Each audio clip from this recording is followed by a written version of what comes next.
IPS is a many-headed beast. It's many things, and many things to many different people. It's both a strength. It might be a weakness, but for the most part, I think it's a strength. Most obviously, it's a journal. It's an intellectual project. It's a political project. It's a scholarly community. And it's, I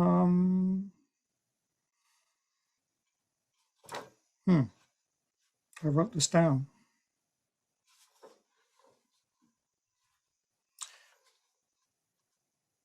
An historically constituted and reconstituted site of practices that are always under transformation under more or less unpredictable conditions.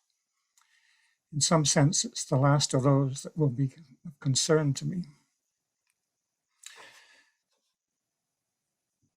It's a journal, a publication of the International Studies Association, from which some degree of autonomy has been achieved, but which is not irrelevant to the way the journal has been shaped. I'm honored to have been involved in this journal from the very beginning, and also to be among those who have shaped its course ever since. My advice for those brave enough to help reshape its future is very simple. Be very careful about what you wish for, and I'll come back to that also.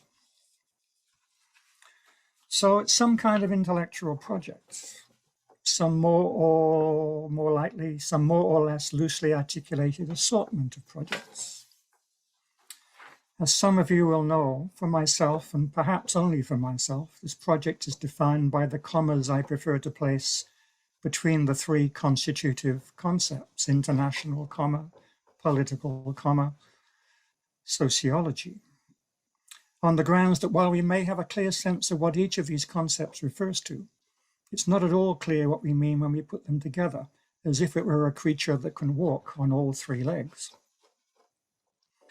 The prevailing tendency, which I certainly understand and support in some ways, has been to privilege the sociology and treat politics and an international as some kind of urgent qualifier to sociologies that have certainly become subject to depoliticization in some places and have had a lot of trouble overcoming their ingrained methodological nationalisms.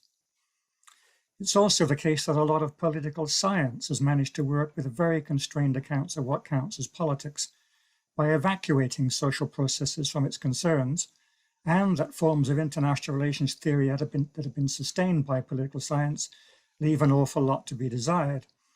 So to be clear, I'm not complaining about what's been done through a privileging of a social analysis, merely noting that for me, the difficulties expressed by those commas are still in play. To refer to just one theme, which was already raised yesterday, actually, one of the fairly predictable consequences of a focus on social practices has been an appeal to concepts of something micro, which in turn also predictably generate interest in relations between micro and macro, usually along with claims about flows, transversalities, networks, and so on. I'm not complaining. A lot can be done in this way.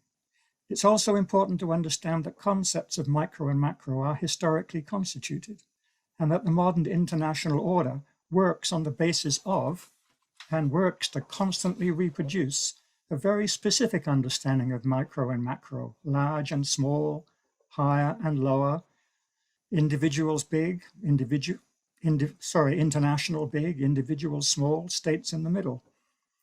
This is what is most perfectly expressed in the so-called levels of analysis scheme of conventional international relations theory, and of course works to make it almost impossible to discuss relations between these three realms. But this is, of course, an understanding of a mathematically formulated concept of scale. It is a formulation that famously supplanted qualitative conceptions of scale associated with medieval Europe and many other traditions and parts of the world. The change marks the difference between universal empires and the modern international order, between natural and positive law, theological and secular authority, and so on. We came to have very different understandings of scale, harmony, liberty, equality, sovereignty, and many other things. So I would say that one needs to be a little sensitive to the degree to which concepts of micro and macro must be put into considerable suspicion, and that the terms international and political express much of what is at stake in taking such suspicion seriously. In the end, my own view is that the need to rethink our understanding of some political, and especially some international, is a lot more pressing than our need to rethink our understanding of the social, crucial as that also is. So this is my personal view of the matter. This IPS also names a number of political projects, various political agendas. At the beginning, the explicit agendas were fairly simple. A matter of establishing some journal outlet for international relations that was not entirely dominated by American political science and American conceptions of social science. The converse side of this agenda was, in the once popular slogan, to internationalize the study of international relations, a project which is clearly still on the agenda. The effective evacuation of political sociology from political science and the increasing popularity of themes demanding some kind of social analysis of gender or culture, for example, offered ample scope for leverage in the International Studies Association. The socio-theoretical cast of scholars working in Europe opened the door to a different locale. Job done, we might say, modest as it may have been. What political agendas does IPS have now? This is not so clear to me. Again, many, I assume. I also assume that these are somehow linked to the term critical. As we all know, this is a term that is in some trouble, and for many reasons. For me, one of these reasons is that both for Kant's classical version of critique, and in effect for most versions now, the international establishes the outer limits of a political order in which one may distinguish between critical and dogmatic knowledge. It is a dogma expressing a specific account of what it means to be human that enables us to deploy various forms of critique against dogmas, a still vital task, I might add.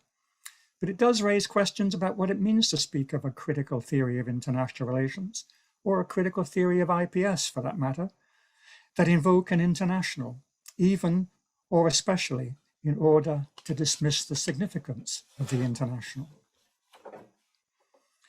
Fourthly, it's a community of scholars, some associated closely with the journal, some not, some whose interests converge closely with that community or journal, and some for whom the community is just one among many. This gets us into very tricky questions about the constitution of the established academic disciplines, about interdisciplinarity, for example. Questions were raised yesterday about the relationship between IPS and IPE, as well as about IPS and post or decolonial studies. They might also be raised about anthropology or literature or cultural studies or history or geography and so on. On the one hand, work across disciplinary divisions can and have been done, often to very impressive effect.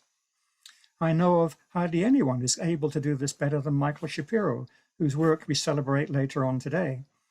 But on the other hand, many of these distinctions are there for substantive reasons, sometimes because they express competing claims about ultimate values, for example, as with politics and economics.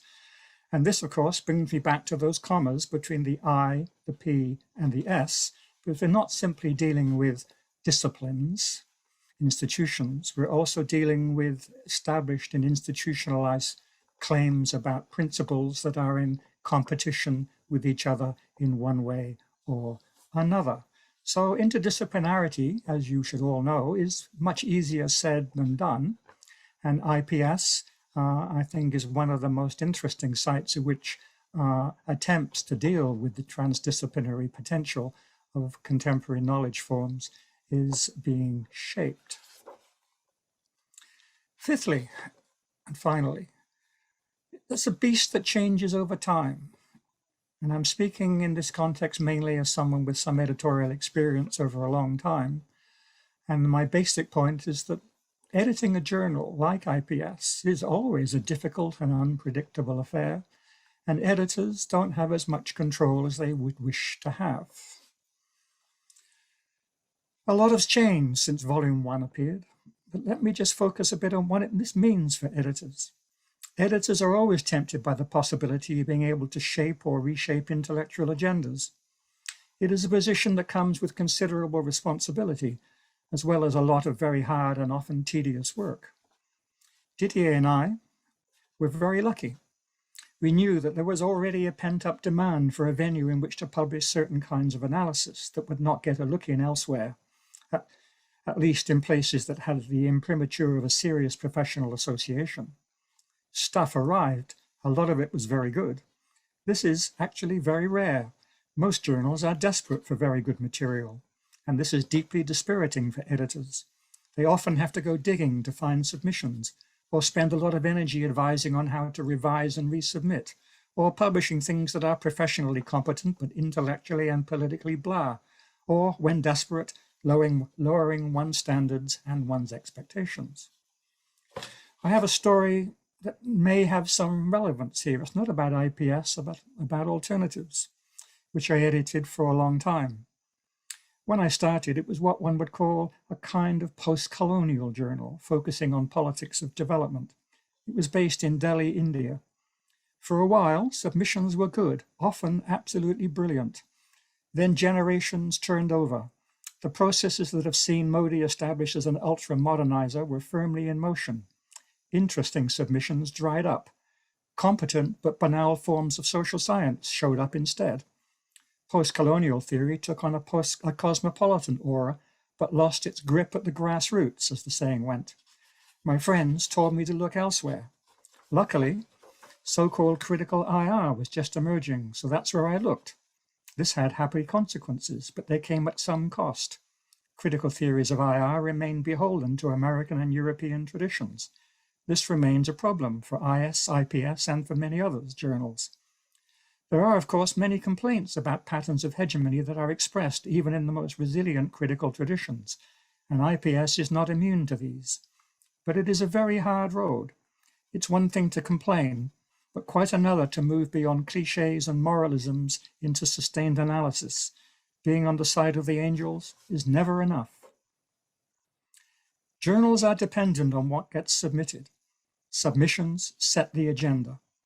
So all is good if there is a vibrant community of authors, as long, of course, as community and editors are in tune, so to speak. I leave open the crucial question of what counts as the kind of submission editors love to receive or not. This is just my way of saying thank you to everyone who's been willing to jump into the editor's chair at IPS. I often think that this is not something I would wish on my best friends, but of course I have, time and time again, it seems. Thank you. Thank you, Rob. Ole?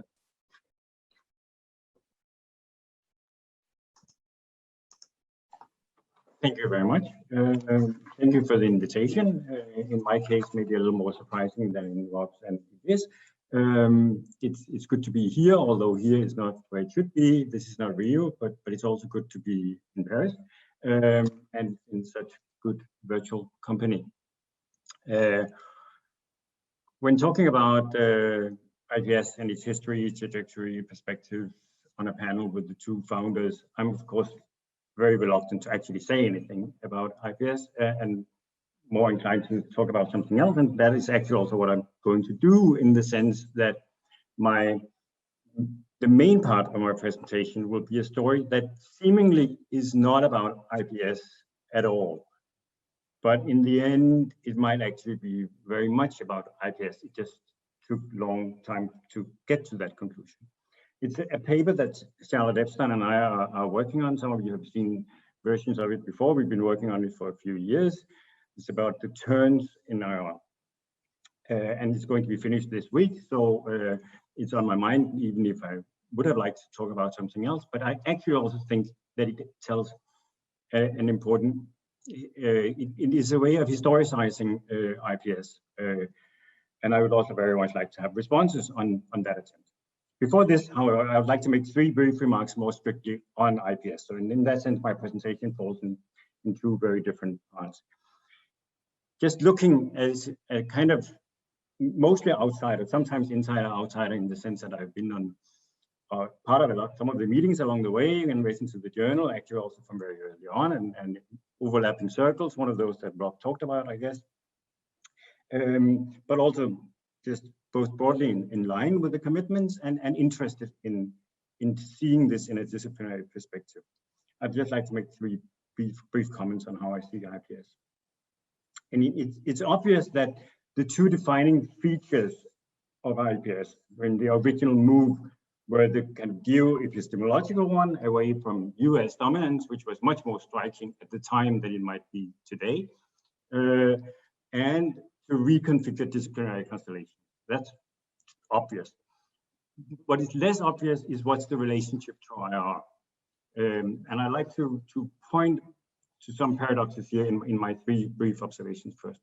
The first is that it's always, to me, seemed that the sociology in IPS really means sociology in the good sense of at least 100 or 150 years ago, meaning a kind of pre-disciplinary split sociology from when sociology was all of social sciences before we split into all these others. Sociology was to some extent a placeholder for social sciences at large and even more. And secondly, this is what allowed to move beyond IR in a particular way, not positioning specifically and constantly vis-a-vis IR, but simply going on to do interesting stuff on international questions without having to apologize to IR. So some of us were maybe less good at doing that at the time, just leaving behind. Some of us, I mean, certainly me, were much more interested in deconstructing, reconfiguring by constantly engaging with the discipline. And in that sense, taking concepts, let's say security, and try to say what would be the most subversive way to change that core concept and send it back to the discipline. But IPS, in a sense, kind of managed to stop being dependent on IR and simply do stuff. And that was by positioning itself in that broad sociology sense of not sociology, but just the diffuse all of social sciences. And therefore, everyone who's interested in the international and has something to say can contribute to that. And I think it's really striking how little of that was done in the form of relating and apologizing and explaining vis-a-vis IR. And that brings me to my third point here. All of that only worked because it was still a relational move vis-a-vis the discipline. So the relationship of not relating while actually being very much in relationship with what made IPS so powerful. That we all knew that this was a powerful move. It was an ISA journal. But it was an ISA journal that spoke from a different basis. And that, I think, is also the reason for this, what seems to me to be a relatively pervasive sense at the moment now, 15 to 20 years later, that tension has worn out. That tension, that clever double trick of not speaking to the discipline, but moving in relation to the discipline at the same time, can't continue forever. There is a space now, but thereby the tension is also gone. So I'm curious to have reactions to that, and now I'm going to give my second story, which is the turn story. So this is a paper that Charlotte Efson and I are writing as a way of understanding what is happening in this discipline now, where the dominant form of launching new critical work is in the form of turns: practice turn, material turn, emotional turn, aesthetic turn, quantum turn, visual turn, etc. A lot of the interest that can be found in IPS, we'll get back to that. But here, not so much our interest is not whether it's good or not to do visual or to do material or whatever, but what is particular to doing it as a turn? What is it that is implied in packaging and justifying and working in the concept of a turn, in the form of a turn? Influential moves are made in that form, and they are validated by the discipline. So it tells us something about the larger community that you can do this thing, not only those who are doing the turning, because it's being validated by the community. So the main interest is really what are the terms on which you justify things if you do it as a turn. And the obvious comparison is do it in other ways. So traditionally, you would do things as a theory, and that comes with a whole set of rules of the game, so to say, for what does it take to be a theory. We have had a period where there was a lot of talk about schools. That's another general form and phenomenon. And now we have turns. So that's the main mode of thinking about that. And in that sense, I'm giving a very, very schematic history of the discipline coming in 3 phases. And there's a slight in-between phase between number 1 and number 2. So it goes 1, 1.5, 2, and 3. And then in the end, we look at where does IPS sit in this whole story. So traditionally, theory was the dominant category. We were talking about what we could disagree about what is a theory, what does it take to be a theory, but still it was the dominant form of presenting something was a theory, and there is a kind of set of rules of the game for what does it take to be a theory, and if you make it, you're a theorist, and theorists are the most powerful in the discipline, and so on. After a while, it became clear that we had too many theories, and each theory came in a number of different versions, most clearly about realism. There's so many different realisms and they don't fit together. And therefore we started to bundle them, and we teach the discipline in the form of isms or traditions or paradigms, but that would still be thinking more or less as theories, just theories that had to be grouped together. Then came the schools as a second version, English school, Copenhagen school, and so on. This is a bit paradoxical at first, because actually a school is a very weak category. If you look at history of science, it's really to say that something hasn't really been able to establish generally convincing arguments or modes, because it's not, and therefore it's not portable. It is tied to a particular place. It's only if you do this stuff in Marburg, where all your colleagues think in Marburg ways, then you can actually do it like that. Therefore, there's a Marburg school, and then that is less mature than having a theory, which can be abstracted and moved around.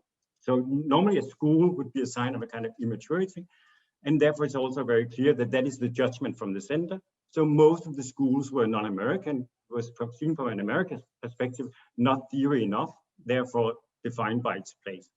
Increasingly, that became seen as a strength, and especially with the Chinese school, there was more of a general understanding that actually schools is part of the de-Westernizing of the discipline, etc. Now we are in the third phase, where the dominant category, the dominant game, is the game of being a turn. And it's clear everyone is playing off the linguistic turn as an original turn in many ways, but it's also interesting how that is done. Because now they're clearly programmatic turns about something that should be done. Typically all the turns are defined by turning to something. It is the fact that we turn to this new thing that has been overlooked, the everyday visuals, aesthetics, emotions, practices. Because of that thing itself, it's valuable. And the metaphor itself has at least 3 connotations. You're turning to something. You yourself is turning, you're changing how you are looking at things. And the discipline is taking a turn in the sense that here is the turning point. From now on, things will be different. It's quite striking that most of the turns are make quite extravagant claims that you can overcome all previous divisions between subject and object and material and immaterial and whatever if you take practices. It's a new unifying ontology of everything, and you'll get a completely new understanding of things. It's possible to use very grandiose language, which if you did it on behalf of a theory would seem ridiculous. To have a theory of everything that can overturn everything like that is self-defeating, but not for a turn, because you're in a sense just opening up this new space and you have found the powerful thing to now turn to.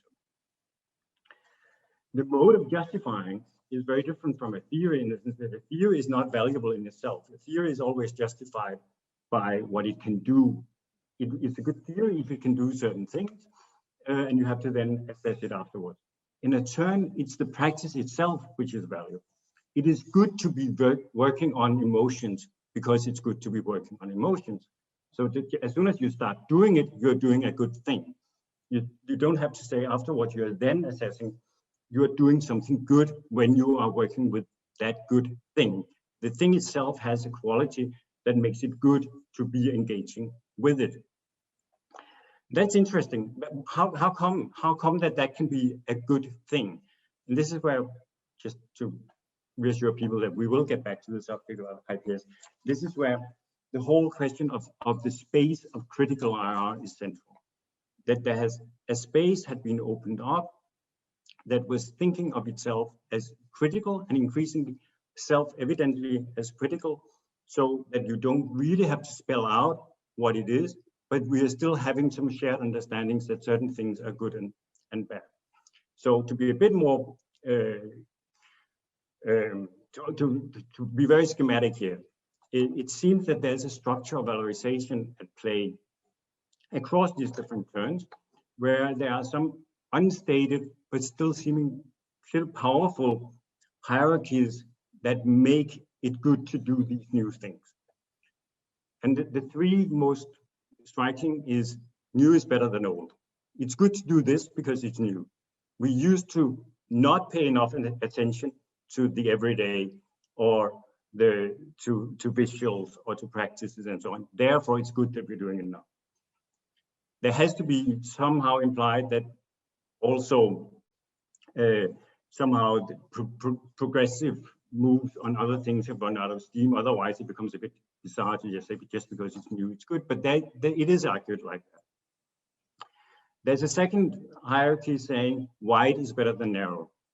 It's very rare that these concepts exclude the old things. Practices also include textual practices, and discourses are still part of it. And all the other kind of old things are included in wider concepts. But the general tone in critical IR is that narrow is bad, wide is good. This is one of the most clear confrontation lines to the establishment, where you want parsimony and narrow and precise concept. In the critical space, you have the upper hand if you say your concept is too narrow, my concept is wider. It sounds good. So this is the second. And then the third is the concrete is better than abstract, or particular is better than general. The turn towards the local, the particular, and as is already Rob mentioned, and Frau as well, the micro is being generally valued in most of these senses. It can be done in a very self-reflective way. I think Jeff and Xavier's article about the everyday is a very clear example of how you can be explicit about what you can do in the name of that. What happens when you make the move of saying everyday? But that's not normal in the turns. In the turns, you're doing the opposite. You're half implying that you're actually getting your hand on the everyday, or actually connecting to real emotions, or that it's actually practices that are speaking without a concept of practice. It is practices as such. So there's a way of getting at something that is more real, more concrete, more direct than what was done. Why is that being critical? That's very often not really spelled out, but it's implied. So which in itself testifies to the fact that a space has been created, which is critical IR. That's why it's possible to make statements like this. And there's sufficiently shared understandings in this space that if you can say that something is newer, wider, and more concrete, it is also good. And therefore, it is important for everyone to turn towards those things. So this duality is what is maybe most puzzling about this, that in the turning, you typically don't have to spell out very clearly why is this particular analysis critical. The turning, in a sense, takes the place of political analysis. It is because you're turning to good things and anchoring yourself in the right kind of new objects that are better than those that people used to have in the past. this is 2/3 of the paper. Then the last third of the paper, which I'm not going to present, it goes into 5 slowdown questions where we're trying to pose more specific questions about how the turns very often import problematic hierarchies in relation to other disciplines or within other disciplines when it's taking over, for instance, problematic concepts of emotions, etc., and why there's a lack of ability to politicize in these ways and so on. I'm not going to go through all of this at the moment, but I'll now end up by saying, where's IPS then in that whole story? Because we basically tell the story without and go from historically from those critical interventions that Rob was also talking about back from most in the 80s, creating a space of critical IR. And from that pool, it is now possible to do the turning. IPS is not in that story, but that is in a sense because IPS is to a large extent this critical IR. That IPS is what a lot of people have been doing if you operate in that broader space of critical IR without anchoring it in any unifying narrative of either this is a dogmatically this or that ism or theory, or now as now it's now done, this is the this under that turn. It is simply to do good work in that broader space. So that broader space enabled the turning as a new way of packaging things, which we find problematic for many reasons and depoliticizing and so on. But it is also possible to just stay in that critical space, which is largely what IPS represents. So IPS basically is the non-turners within the critical IR space. And the slowdown questions in our analysis is a sense a way to return us to that or to deturn us back to that space, where you indeed study a lot of the things that are being celebrated right now in the turns. But if you don't package it as a turn, well, then you actually means that you have to do careful, good analysis of something, and you have to spell out in your own individual case why your analysis is critical. And as we all know, there are no longer any guaranteed magic formula of what makes something critical.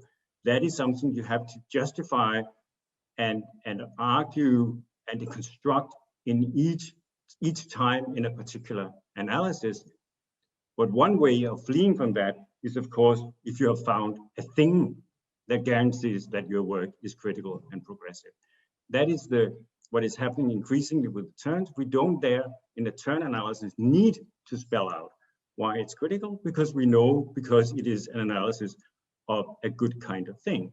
If we are a little more critical of that and slow down from the turning, and there is actually a very powerful ethos in the IPS community and in the even wider critical IR community of simply confronting each of us mutually with questions about both doing good analytical work and being able to explain and justify why it's a good thing to do what you're doing. And I do think in that sense that IPS is at the center of still the best ethos in critical IR. As I said in my first remarks, it is less clear what is the identity of that, because you can't keep that dual tension from the beginning running forever. But still, for me, it contains that impulse, which is what we still need to be working for. Thank you. Thanks very much, Ole. 20 minutes exactly. That's very precise. Thank you. Now we have Didier. Hi, Didier. Hi.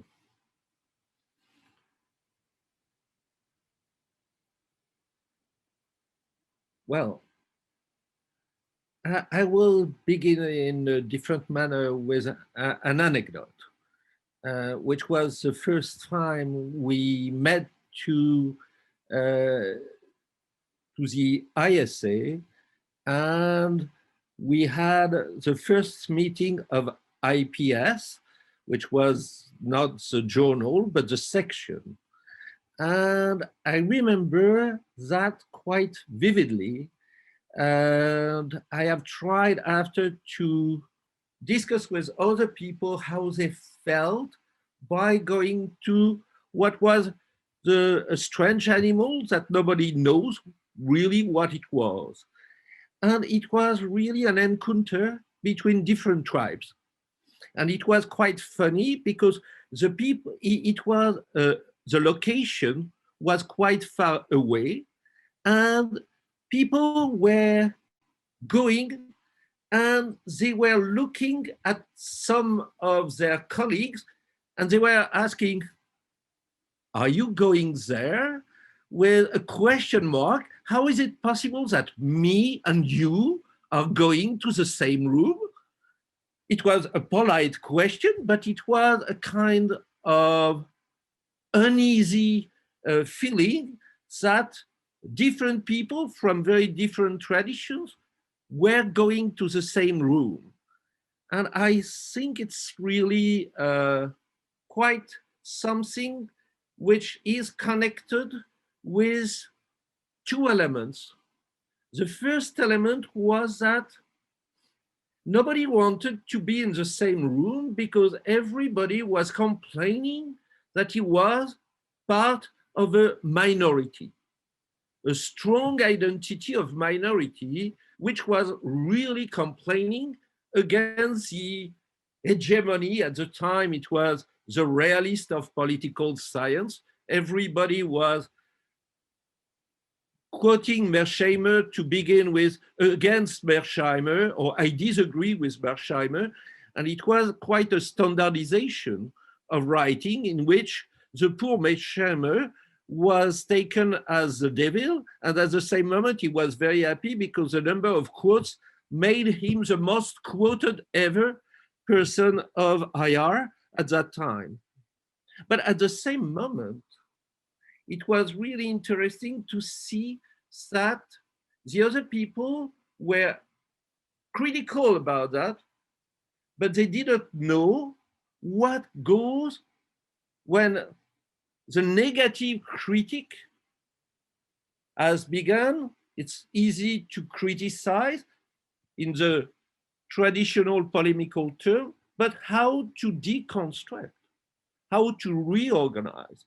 And it was really interesting to see that as soon as you ask how to build alternatives, then you had always a series of huge contradictions.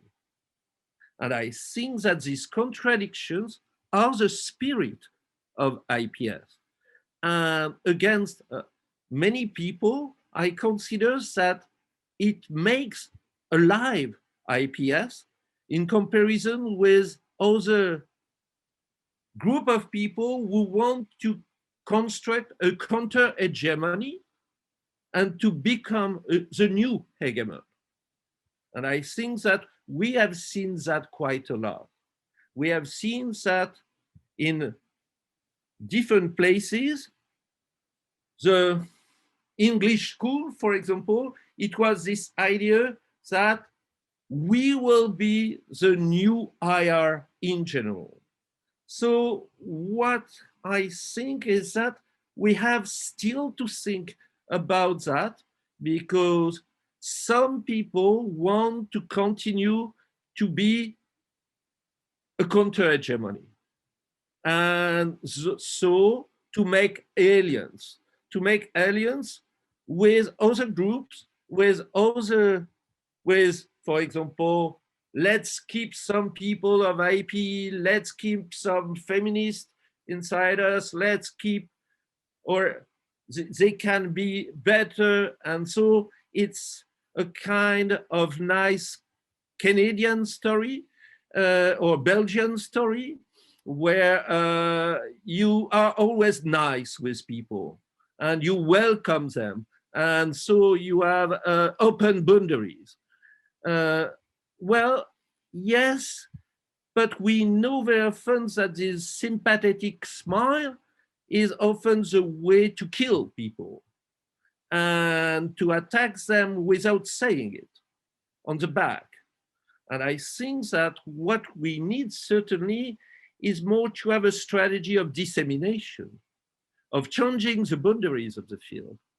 That what is important is not to constitute a counter-hegemony led by an IPS journal reigning on IR and continuing to be IR as a discipline. And that's really, I think, what we may have to discuss, because if I think something is important in this trajectory, it has been a move of transdisciplinary matter. And this transdisciplinary approach is maybe what I want to focus a little bit, because some people in different places speak, for example, of international political sociology, because now it's quite a label which attract some people, attract some money, so attract some people who want to enter into it and to lead that. But for them, it's reduced to a political sociology of the international. And so they will say you have political science. Inside political science, you have a little group of people doing political sociology. And in this little group of people doing political sociology, you have the political sociologists specialized in international matters, and they ask no question. They want to control this little field and to be at the top of a corner. This is exactly, they speak about a social rule to reconstruct, and so they end up with a very, very traditional vision about globalization, about a global world in the making, about the way that IR is not, of course, the state, but the transnational actors. And you look at that and you say, well, if we are in 2020 and we get the discourse of 1990, what the hell? Why do we have done that? So again, this idea of a social rule where you reconcile politics, social, and international, the three together, we have, on the contrary, to disrupt the assumption about the political, the social, and the international. And that's why with Rob, and I think it was, I will not repeat badly in my bad English what he says very elegantly, we insisted that it was international dot, political dot, sociology dot. Just to say we have to organize the contradictions between these ossified notions where people think they know what they say when they say international.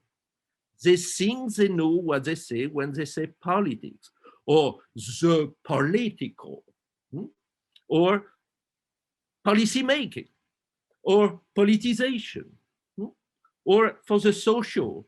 Well, they say the social, and they say society, as if they know what is a society as long as it's national, but they have no clue about what they speak if you ask them, is any form of social national or not? So this is these contradictions which are interesting. And that's why we have to continue to fight to question differently, to question this assumption and not to find a way to answer this question with this element. So I would say that it's beyond this contradiction. It's to try to have a de-disciplinarization and focus on a way of going to the boundaries, going and in some way to struggling with the doxa of your own initial discipline, as you never go out of your original discipline. You continue, it's a little bit like the retour du refoulé. You think you have changed discipline and that you have gone from politics to sociology or international to anthropology, and you end up by accepting all the doxa of the other side. But you need to fight the doxa with the other element going against this doxa. And that's what I consider which is really important. And of course, why 3 only? It was just because we could not multiply the number of disciplines. But from the very beginning, what was the role of anthropology? Of course, it's central in what we do. The role of criminology, the role of law, and you have many other ones. So why only social sciences? And this conception of social sciences, what it means, why not humanities? So I think that if we have to reconfigure something, it's not just a relation between politics, social, international, but how have we accepted from the 60s and 70s the idea of social sciences different from humanity, reproducing a discourse of science mimicking the hard science of the 19th century and incapable to understand the hard science of the 21st century, where uncertainty, where the idea of having boundaries which are not circle are by far more important. So reconfiguring what social science means goes, and I think it's still something important, goes against utilitarianism, against solutionism. And that's where I see sometimes some problem, because you have always the willingness to be in policy making, to this idea that if we write for something, and this something need to change. And this kind of critical view that I shared are also what means for something or for someone. And I think that some people continue to want to be the prince counselor, not of the leader very often, but of the next one. So the environmental, the post-colonial, the decolonial, and they are not the same, you have 5. Or to be the next people and spokesperson of these people to arrive. And I think it's this tendency that we need to fight as a way to reorganize, to go against this way of writing as a prince counselor. Because very often the prince counselor is not the prince counselor. He just wants a job. He wants, as a practice, to get a job at the university. And for that, he will be ready to go on one side and not on the other one, more about the publish and perish publication logic than about working with others and working collectively. And so I would say it's always a problem of reflexivity. What do we want to do when we publish? What we want to do when we are writing? The reflexivity begins, in my view, with a reflection about the practice of university today.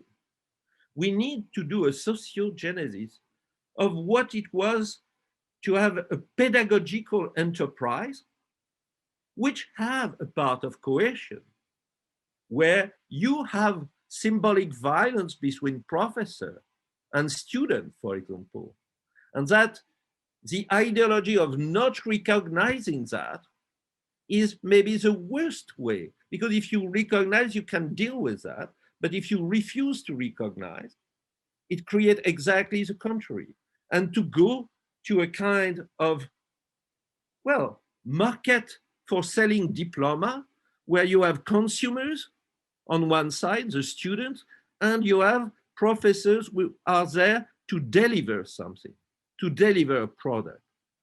So to change and to commodify the diploma of university and the pedagogy. And that's politics. Of course, that's politics. It's not just social. It's the kind of politics we are interested into. It's international, it's transnational. It's not one university somewhere. It has a sociogenesis, it has an history, and this history is a transnational history. So to do this sociogenesis is central. And this reflexivity are important because they mean that you need to have conversation, but in polemical elements. I'm often tired when everybody congratulates at the end of a meeting by saying that they all agree. I think a meeting where everybody agree has been a meeting of diplomats and not a meeting of intellectuals. And unfortunately, I have to say, and of course, COVID-19 has not helped on that, that everybody congratulates the other. We are so happy, and we all agree on X, Y, and Z. If this is that, it turns into fashion. And IR has been almost the most specific discipline, if you compare with sociology, history, or geography, of having turn. And so you have a turn, and then you have a new turn, and then you have a return, and you have a fashion. You have a valse of idea, and after 10 years, what happened?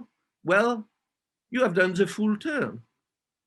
So what does this mean to say that you are in advance regarding others, that you quote the latest one as if the latest paper would be the better? And I think it's really important to discuss that. What means to think in terms also of legacy and traditions? With whom do you fight and with whom do you agree on long-term perspective, and not just with a couple of people of the very same discipline and the same age? And I think that if we have that, well, we need to create alternatives, but not individual ones. And I would like to insist very quickly on that. For me, if IPS has made something, it's not so much about the content that pushing into working collectively, and working collectively is specific. It creates the possibility to prepare for struggle with your best friends.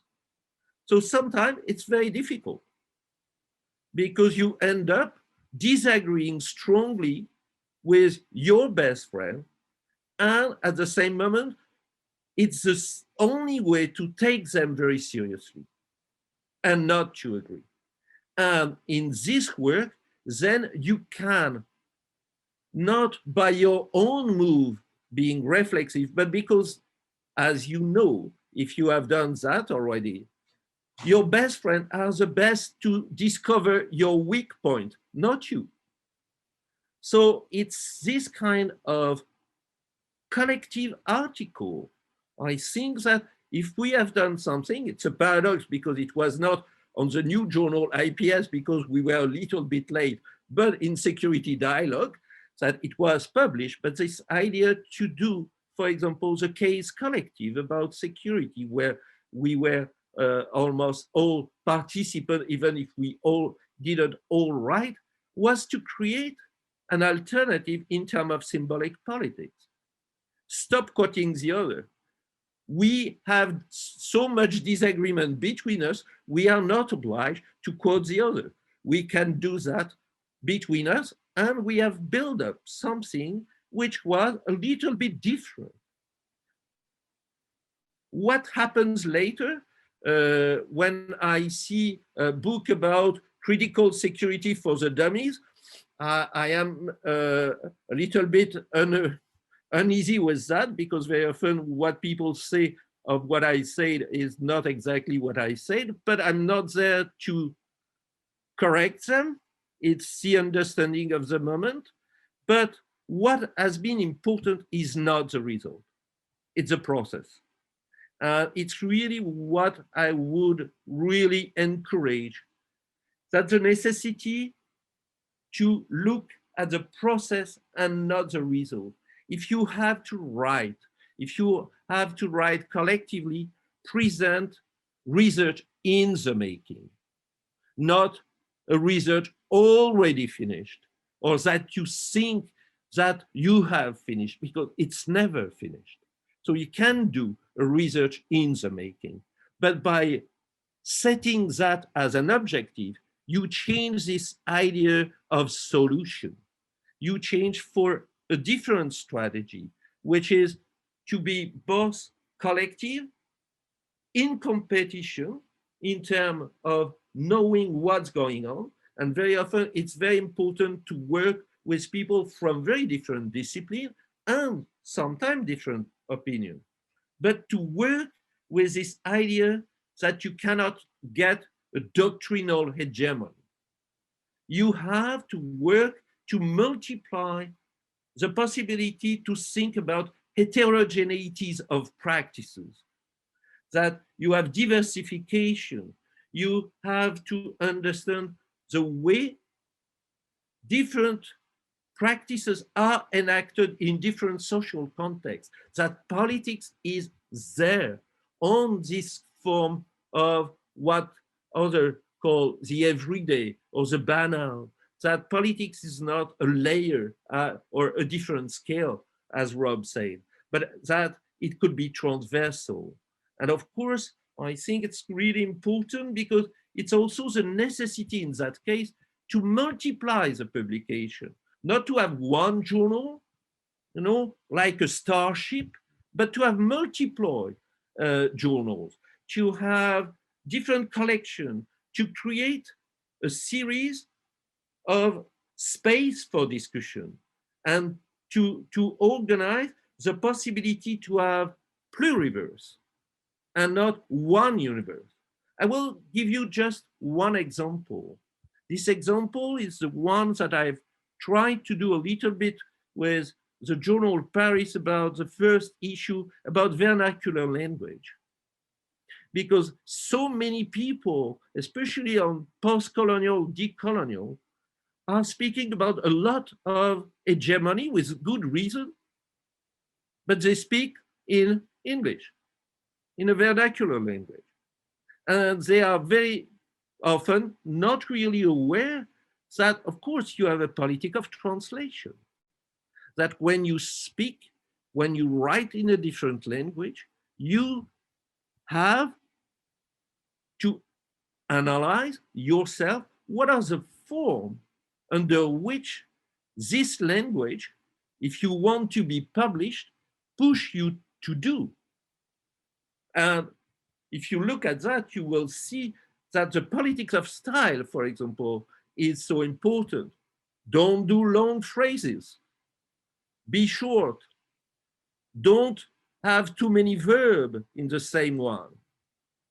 Use short and argumentative. You need to have one argument. Really, I'm tired to have a paper when you have only one argument. I'm sorry, I have plenty. And they may be sometimes contradictory, but I want to organize them in a dialectical way or even in different heterogeneous way where they coexist. And that's something where you need to disrupt form of writing, form of style. You can do that, of course, and that's what we try to do, for example, by proposing very practically people to write in their own language. And it was, I think, one of the key elements we succeed to get. Even the vote for IPS was because maybe of these very basic ideas, more than about the content. It was this idea, well, it would be great to have people proposing articles in their own language. Was it a success? Not much, because most of people were afraid that if they were doing that, they will be rejected. So they preferred to present nevertheless in English. But it's not the English as such. We need the creolization of English. We need to change the English to accept the English to do your own line of thought. Here in Rio, Portuguese has a very different way of doing narratives. It's a detective story. You don't put if you destroy the end of your paper by giving the element of the first 2 pages, people stop reading. It's a little bit the same, I have to say, with the French. We love the detective story. We are not happy with the way it's done. So we need to reconcile, and I stop there, but for example, a narrative which is strategic is not always the way it is presented with this introduction, the conclusion, which is a repetition, and in the middle, just logical argument, because it doesn't exist in life. It's an acceptance of a kind of rational choice theory, which is not a rational choice theory. You can say that you are a very critical thinker, but if you have logically said that, you may repeat a certain kind of order, of doxa. So politics of translation, politics of style need to be certainly a way to reorganize the way, and I would say that if we work on that, if we have, let's say, the rigor, and I dare to use this terminology, of a certain form of thinking, for example, what means to do a sociogenesis, what means to spend 3 years working on a topic before publishing, because you still don't know, which doesn't fit very well, of course, with people who want to publish, at least not because they want, but because they are obliged, 4 papers a year. So could we restrain that? Could we work collectively to build these elements that people publish, but they publish in the making? They publish results when they have results and not when they pretend to have results. So if IPS continue to do that, well, it will be alive and will not be prisoner of fashion. And I hope that it will work as it was and even better. Thank you.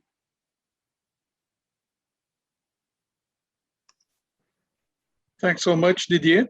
And I'll give the floor back to Rob and Ole if they want to make further remarks.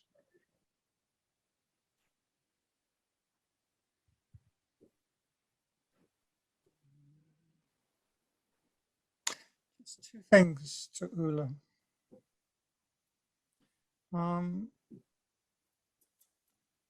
It's clear that IPS has had strong relationships with what we call IR. And it's probably the case that one can identify a certain normalization of the relationship with IR and accommodation with IR as a discipline of a certain kind. The thing about IR is it's never IR. It's always a contested thing, even amongst the conventions. One can see an IR which is effectively a discipline concerned with what goes on in an international system. It's a discipline of the outside. It's associated with 1648 and the Treaty of Westphalia, which is its primary origin story. But there's another origin story, also entirely conventional, and both stories are contestable. But the other one is to say it's something which starts sometime in late medieval Europe, the Renaissance, whatever, 15th century, mainly Italy. And it's a story about the collapse of the medieval, pre-modern, feudal, imperial, theological world. And that's not the story that's actually told in the discipline of international relations, which has, as a discipline, defined itself primarily by 1648, i.e., somewhat late in the narrative. It focuses upon the effects of a tremendous historical transformation. The earlier date points to many other things. We call it modern. It's not a very good term. And we use all kinds of ways of defining others against the modern, but nevertheless, it points to the coming into being of all kinds of recognizably modern claims about identity, subjectivity, objectivity, equality, liberty, blah, blah, blah, secularism, and the rest of it. So, depending on how you define the international, if you start in 1648, you exclude probably 90% of what matters. I picked the number out of the air. The earlier story is, of course, the correct one. 1648 is a waypoint, interesting for certain things, but not the foundation for defining something in particular, an externally organized system. So for a long time, these two narratives have coexisted within the discipline. One of the reasons the English school is sometimes, but only sometimes, interesting is it has some sense of the importance of the first one, but then it radically excludes the earlier story and affirms the second story. Many of the rituals of international relations work so hard to exclude even prior Western histories, let alone other histories. So IPS is then in a bind in relation to international relations because we all know that the discipline only defines part of the world. IR becomes one of many disciplines, among many disciplines. But if you take the first narrative, IR is the container of all the disciplines. It is, as I call it, the modern international or the international modern. It's an account of a world which is organized horizontally from subject to object, from man to world, and all that that entails. And all the other disciplines have been developed in relation to the spatio-temporal orchestration of that particular world. The inside-outside, disciplines of the outside are anthropology, and in IR, disciplines of the inside are, well, I suppose sociology. There are many disciplines that try to have it both ways, law, which at least acknowledges the contradiction, economic, which is in certain trouble by simply presuming that you can switch from domestic to global so simply. And so, okay, it's an entirely different way of thinking the international. But IPS has had to grow up institutionally in relation to the particular discipline with its particular histories, its particular powers, its particular authorizations. But I would say you could also read it in part as an attempt to recognize the much broader and much more important picture. It has a much stronger grasp of the world created within the modern international. It may only focus on aspects of this, but it is much, much closer to understanding the core questions. IR is deeply limited and presumes simplistic answers to all the questions that it prefers not to talk about. This is the importance of the inside-outside relation. It is the importance of a theory of history which dominates, the theory of progress. It's central to the theorization of time through space, the spatialization of time, and the division of labor between history and geography, which is expressed in various ways in the discipline of IR. So I would say IPS, yes, it's caught within the orbit of the great sun of international relations, but its problem is much, much broader and much more important. It has much more to say. And as Didier says, this requires transversality, it requires transdisciplinarity, and as I was trying to say, this actually is necessary but exceptionally difficult. There are all kinds of problems, and as Deleuze might say, there's a large number of apparatuses of capture out there which are very good at turning all kinds of openings into closures. So I think that it is a matter of which international one is thinking about when talking about IPS. If one stays with the discipline as it's been defined in the social sciences as it's been defined, especially in the American, European, Anglo, whatever world, then one tends to miss out on the importance of the international dimension of IPS. I'm not with those who want to get rid of the international. For me, international defines a huge problem.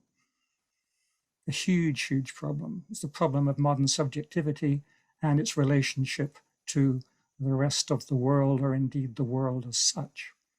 So it's too easy to dismiss the international in this sense, and too easy to take on board the particular understanding of the international relations discipline as your enemy. It makes life easy for people who try to do critique, because they can accept most of what is given by the modern international as the ground on which they can try to attack the discipline of international relations. It's so comfortable, and it makes for a good career. So my view is that one needs to be much more ambitious, much more self-critical, and much more modest about what can be done in the terms given by the prevailing concepts. IR is enormously powerful, not least because it affirms everything that we love, including principles of liberty and equality and security. And if we love that, then you're not going to think in any other way than those that reproduce the necessities and violences of those concepts. The other thought I had is that the notion of turns, and I basically agree with the co-opting character of those terms, has much in common with the prior usage of the term ism.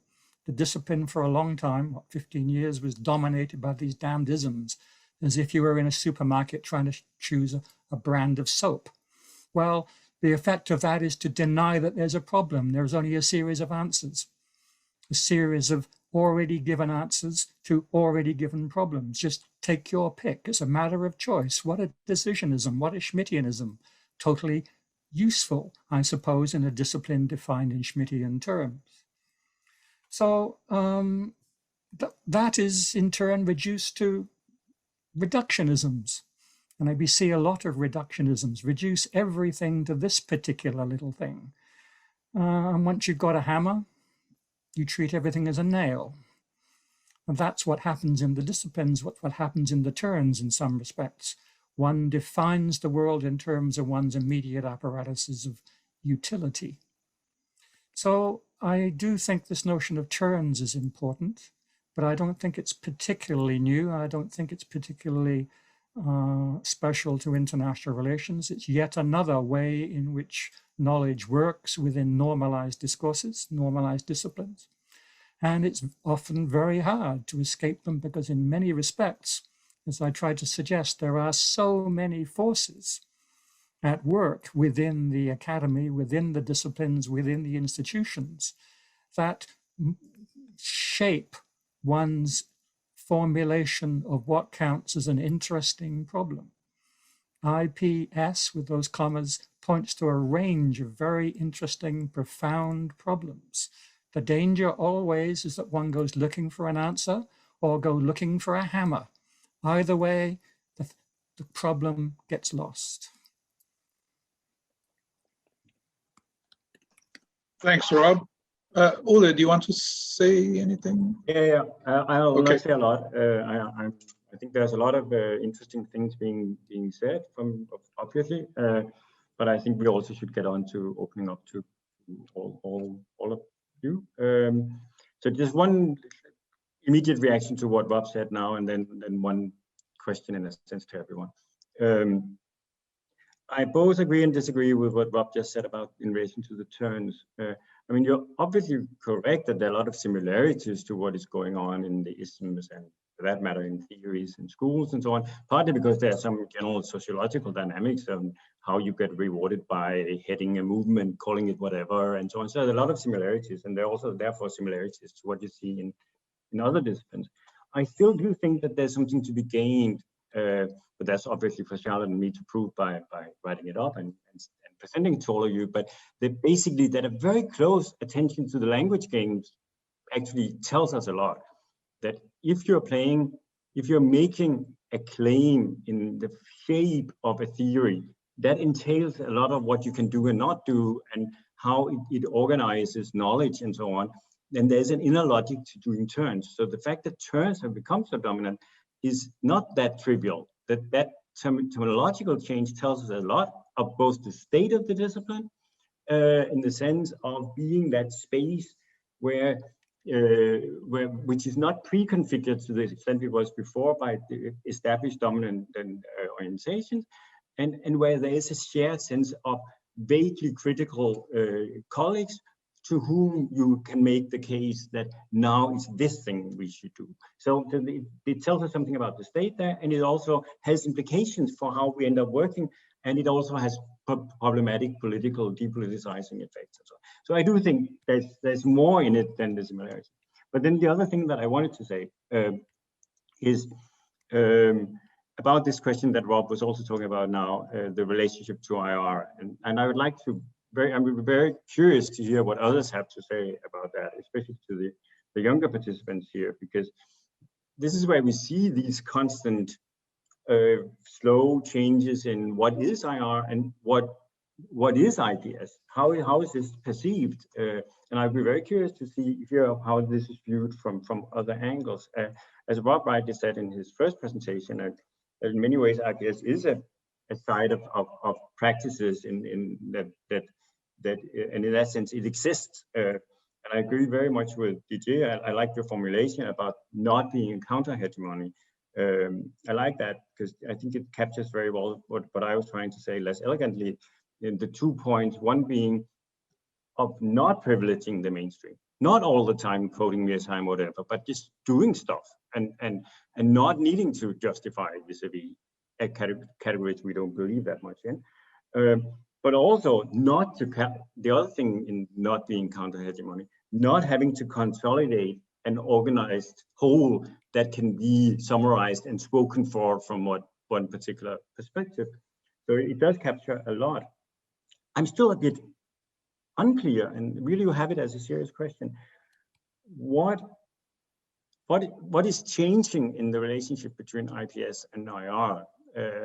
And what does that matter? But I was trying to say in my opening remarks that my sense is still that there was some momentum and some meaning that was gained from a contrast to IR, which is probably losing energy from the fact that IR is losing energy, IR is losing identity, IR is much less clearly as an object. And also, you can't go on for decades having this vague kind of, we pretend that we don't engage with them, but really we're important because we're challenging them. You can't do that for decades. So I'm still wondering if there is a kind of hollowing out of the identity. Maybe that doesn't matter. Maybe you don't need identity. It doesn't really matter for doing an individual interesting study. But what is IPS? I mean, I think the only way to summarize it now that IPS is to do IR better. That IPS is what IR should always have been and claim to be. It is to study in the international in a wide and open way. But there's no way of summarizing otherwise. And the problem is that IR in many ways don't have a very strong claim on how it should be done. So it's no longer contrast to anything. It is just. And that maybe is just good. But it's also very different from what it was 15 or 20 years ago, because it was much more clear how the tension was animating the project. And it's maybe more because of what has changed in IR that tension is not animating IPS anymore. Maybe it's good. But I would be curious to how that is experienced from people who don't have the 20 years history, but are looking at IPS from a more contemporary angle of observation. Thanks, Ole. Anyone else from the panel wants to say? Didier, do you want to say, or can we open to questions?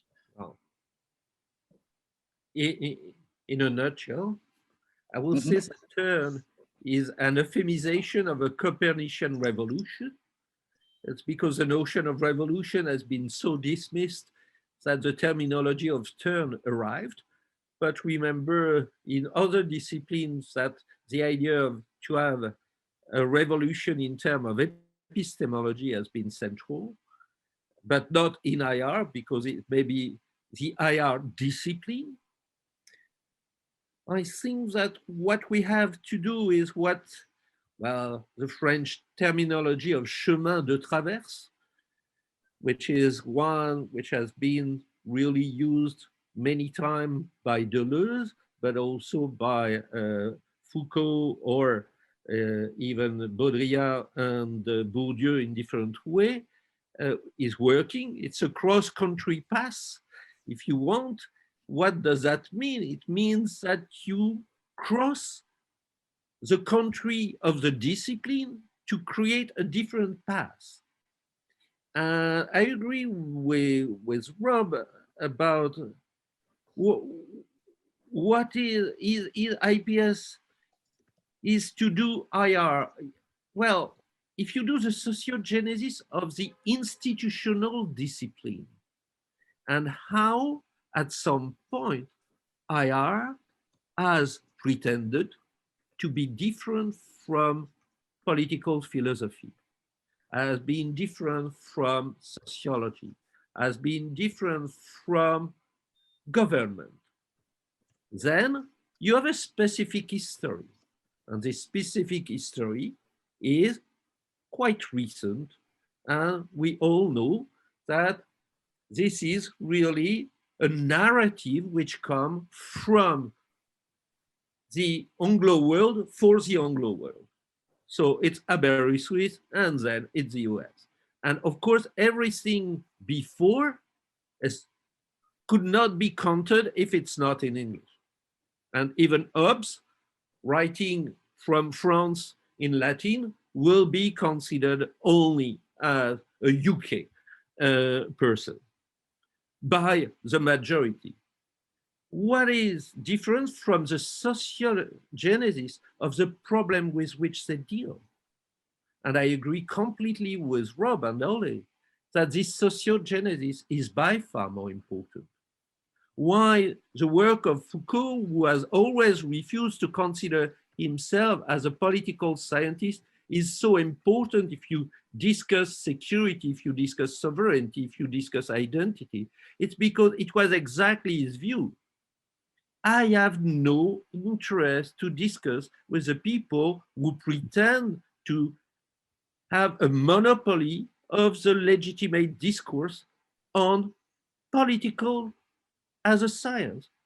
I'm interested about the problems, and the problems are not what they say they are. And then, of course, I agree completely that this sociogenesis is very important to do. So to answer a little bit to Ole, I will say, if to do IR is to deal with the problems that IR wanted to have a monopoly and to say you don't have a monopoly, and very often institutionally, you lost Sam in your own competition. You lost the general picture. That's, yes, what IPS has to do. If it's a fight, or is it to do a replacement of IR as a discipline, I would say no. So maybe by making this distinction, we may have a discussion. And it's not IR. It could be, of course, as I say, it's a different form of specialization of social sciences, which happen also. And I agree with this idea of the modern subject and the modern subjectivity, and the idea of social sciences emerging at some point as a way to be the episteme of a science of man. And then, of course, we will have more or less the same ideas, but I think it's important to make the difference between the institutional practices and the way they have arbitrarily cut into the problem to impose their solution, and the series of problems that, yes, we have to deal with.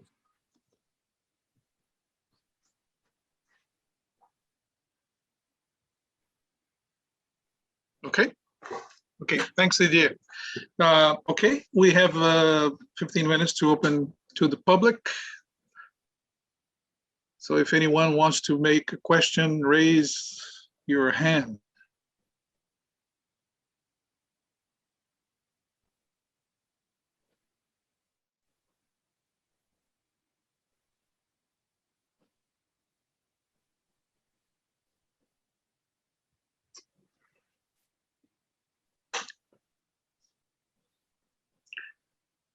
We don't bite, especially on Zoom. I have a question. Ah, okay, thank you, Caroline. I have a question to Didier. I didn't get it when you say not being counter-hegemonic. I think if it is possible to say more about it, it would be great. Thanks. Thank you, Caroline. Let's wait to see if there's any more.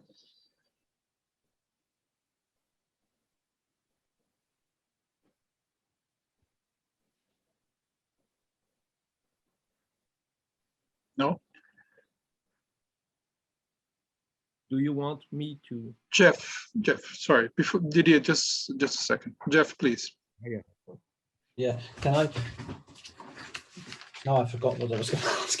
Rob, can I push you a bit, and not in terms of, you said that, which is a contrast with what we had yesterday. So I'm trying to read across the two, which is, we said rethinking of the international and the political is more important than the social, which starts from the assumption that IPS has done a lot of the social. Now, the talk yesterday, I think Oliver is still here, was in some way the other way around. It was that IPS had lost the social.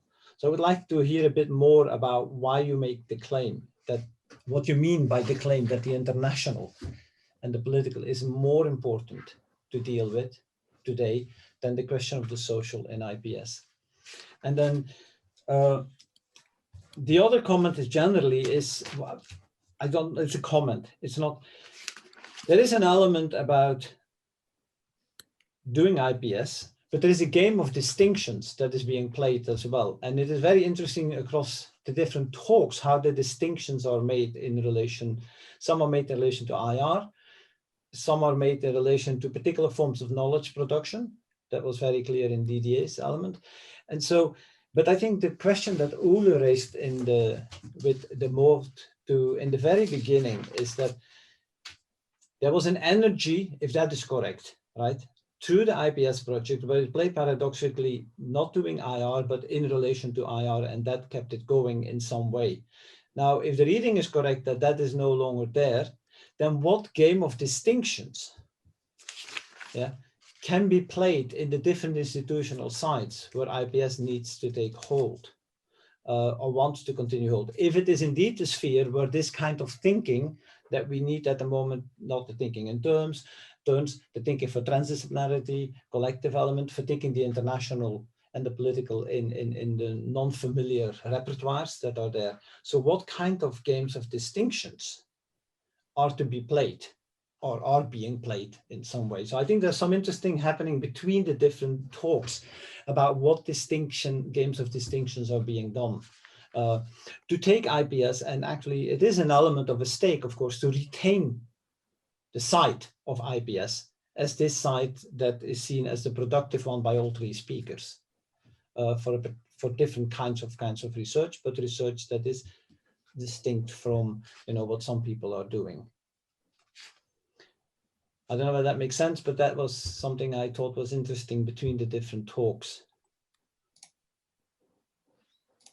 Okay, I'm going to take one more question by Paulo, and then. Okay, thank you. Thank you, Professors Ole Waever, Didier Bigo, and Ole Waever for your speeches. I would like to ask you something more, we can say theoretical or meta-theoretical, perhaps. Well, it's something that I, as a newcomer to the field of IPS, have been struggling with since yesterday. in this course, which is during the 70s and even 80s, 90s, the field of IR was completely dominated by orthodox thought, a statist orthodox thought. And then we have some kind of counterpositions, some kind of dialogue against this state-centric position, which had been labeled as post-structuralist, the post-structuralist thought in international relations. And I know that these kind of labels are already a boundary, but I think this is useful for me to draw this question. So we have in the 80s, Richard Ashley. In the 90s, we have Inside Outside by Professor Walker. And then after some years, we have the IPS constituting itself as not only a research agenda, but also a way of, as Professor Waever has just said, a way of ameliorating IR. So how much of this post-structuralist perspective of IR reflects in IPS nowadays? In more directly, how different is post-structuralism from IPS, and what are the differences, and if there are any, what are those? That's pretty much of it. I don't know if I made myself clear, but that's it. Thank you. Thank you, Paulo. So, Rob. Me first? Well, we can shift if anyone wants to go before Ole, or Rob, sorry. Well, I'm happy to say one thing. Okay, good.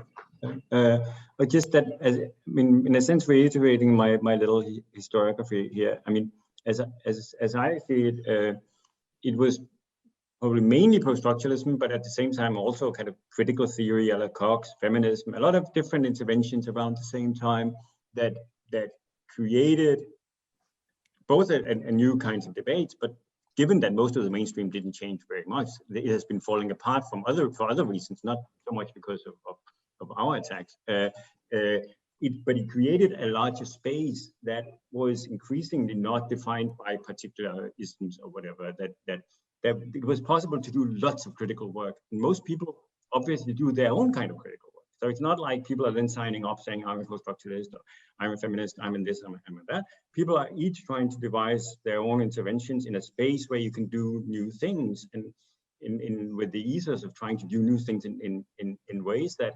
are responsible in the sense of actually helping in doing good things for things that we can justify with each other. And so as I see it, it's first of all was a kind of creation of a new space. Then it's, of course, if you are intellectually serious, there are some very important questions hanging in the air from very many of these interventions. I sometimes get frustrated nowadays when there are some of these questions that are ignored, and some of the problems reappear in new ways. And as a kind of post-structuralist, for me, it's especially worrying to see an increasing form of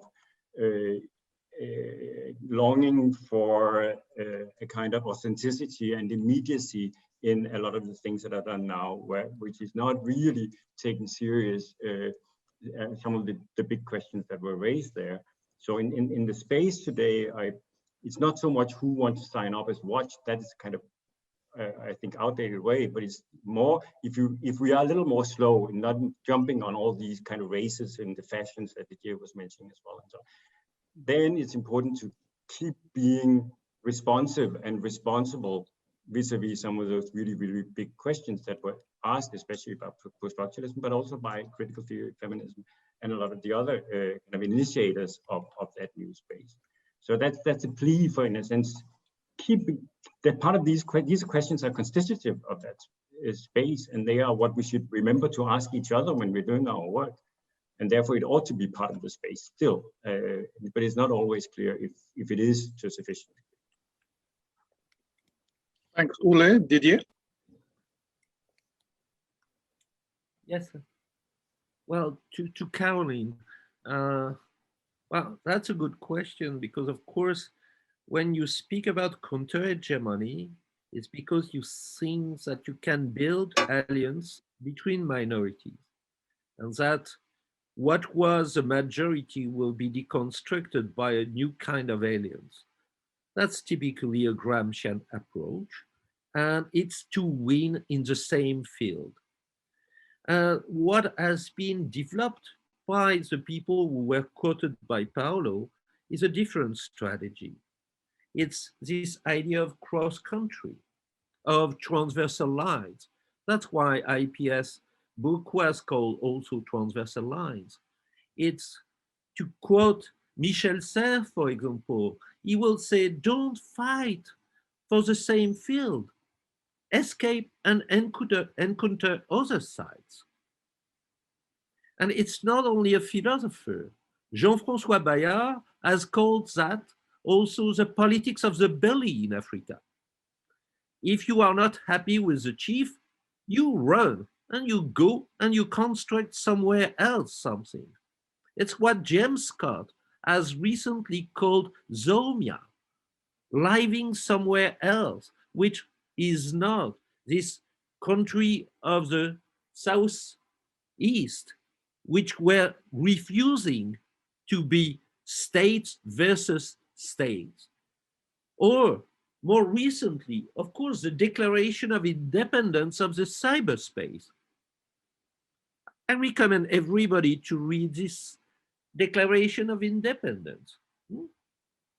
And it's from the 70s, but it was, well, we can live on the cyberspace with different rules. And state and companies are not welcome. It was not a success story that these people hope, but it was a strategy. We have to know if they have lost the war or if they have lost just one struggle, but you have there possibilities which are different. So I think it's really important to differentiate the strategy you want. And to Paolo, it's very interesting, you quote the post-structuralist, and you have quoted only English people. Quite funny, you know, when you come from either Italy or France, that the post-structuralists, which are important for you from Brazil, are the one which have spoken in English.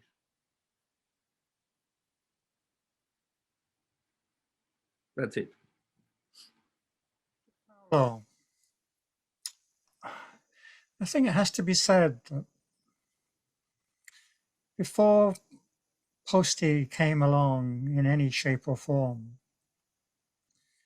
I had been kind of an open discipline for a while. I can remember lots of what would be called critical thinkers in the discipline, all over the place, from all over the shop intellectually. But there was gradually a shutting down. You can understand the context, Cold War, blah, blah, blah, blah. And the final nail in the coffin was in 1979 with Ken Waltz. Really, everything changed in 1979. You had a very closed world for a while. And I remember lots of people, young people, writing, submitting interesting critical essays, which simply got thrown out. And a lot of careers stopped in their tracks, a lot of them. Some of them actually organized conferences, which led to the growth of a community of what came to be known as the IR scholars. I've never heard of them since. They were very smart, very brave, and it's to those kinds of people that I owe the opportunity to have met people like Ashley Shapiro, Dylan, etc., all those sorts of people. When, at a certain point, things started opening up more widely, call it the end of the Cold War. And okay, Ashley and Ashley Walker managed through luck, perhaps, to get their stuff published, largely because Ashley was on the editorial board at the time of the International Studies Quarterly. It was an internal coup. And okay, that caught on. But I have to say, there wasn't much post-structuralism in Anglo-IR. There was Rick. It influenced certain formulations of mine, and there were 3 or 4 others. That was accompanied by lots of other things, from the critical theorists of Frankfurt to Gramscians to whatever. And it had amounted to a heterogeneous ensemble of people who were vaguely labelable as critical, but didn't necessarily add up much to a coherent body. But it, it had its effects. So the Ashley stuff was particularly important because it made the fairly obvious point that the discipline of international relations operated in relation to the same concept of sovereign man as the world it was claiming to study. And maybe that particular thematic had some grip, but I think there are many other explanations of why that caught on, and in the end, I don't think they're particularly intellectual. So it opened up spaces, as Ole said, and okay, IPS is one of the effects of an opening up of things in a certain historical situation in a particular part of the world, really. I certainly never thought of myself as particularly a post-structuralist, and I certainly don't think of myself as a postmodernist, which is something else entirely. But I'm happy to go with the flow, and it was a good marketing strategy, and we were very lucky, and it had its effects. You take what you can get, basically.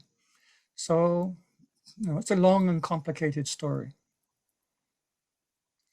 To Jeff. Rethinking the international. Well, as you know, I do think the international is the great silence in modern political analysis.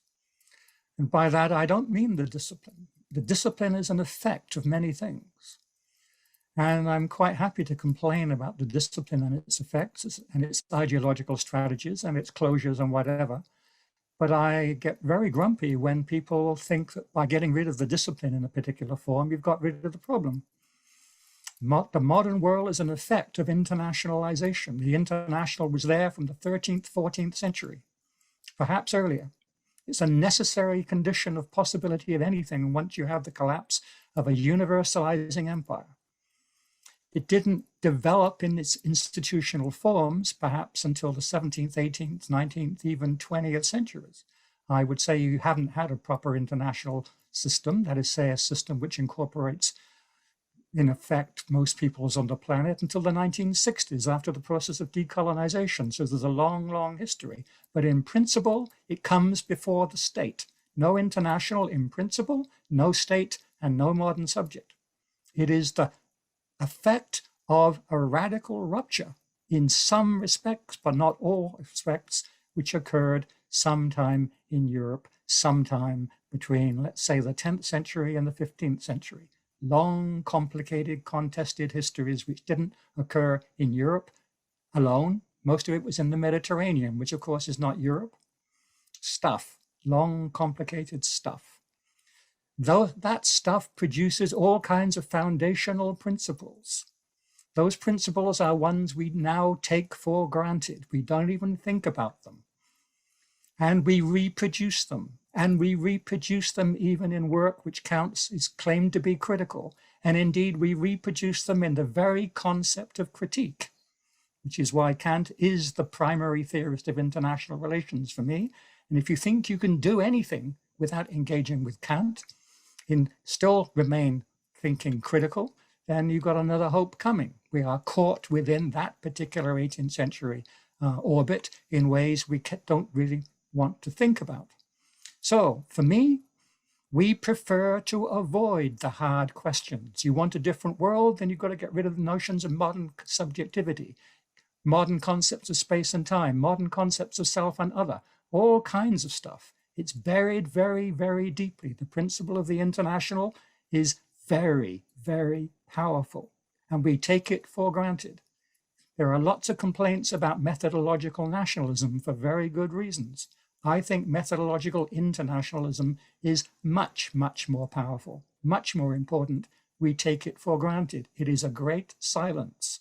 No one contests it, partly because it's so easy to be critical of the discipline. The discipline is the wrong enemy.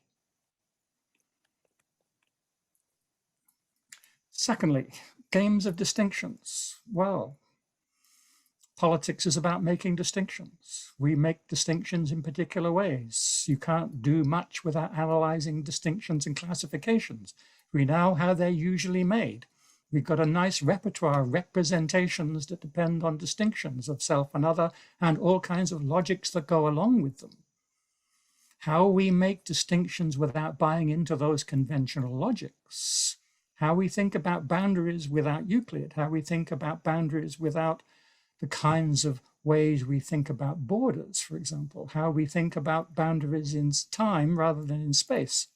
All those things are absolutely very, very important and very interesting.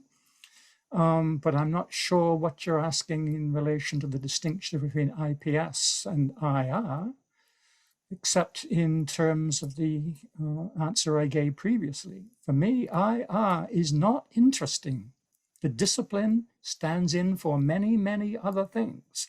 The problem that engendered that discipline and all the other disciplines, that certainly is interesting.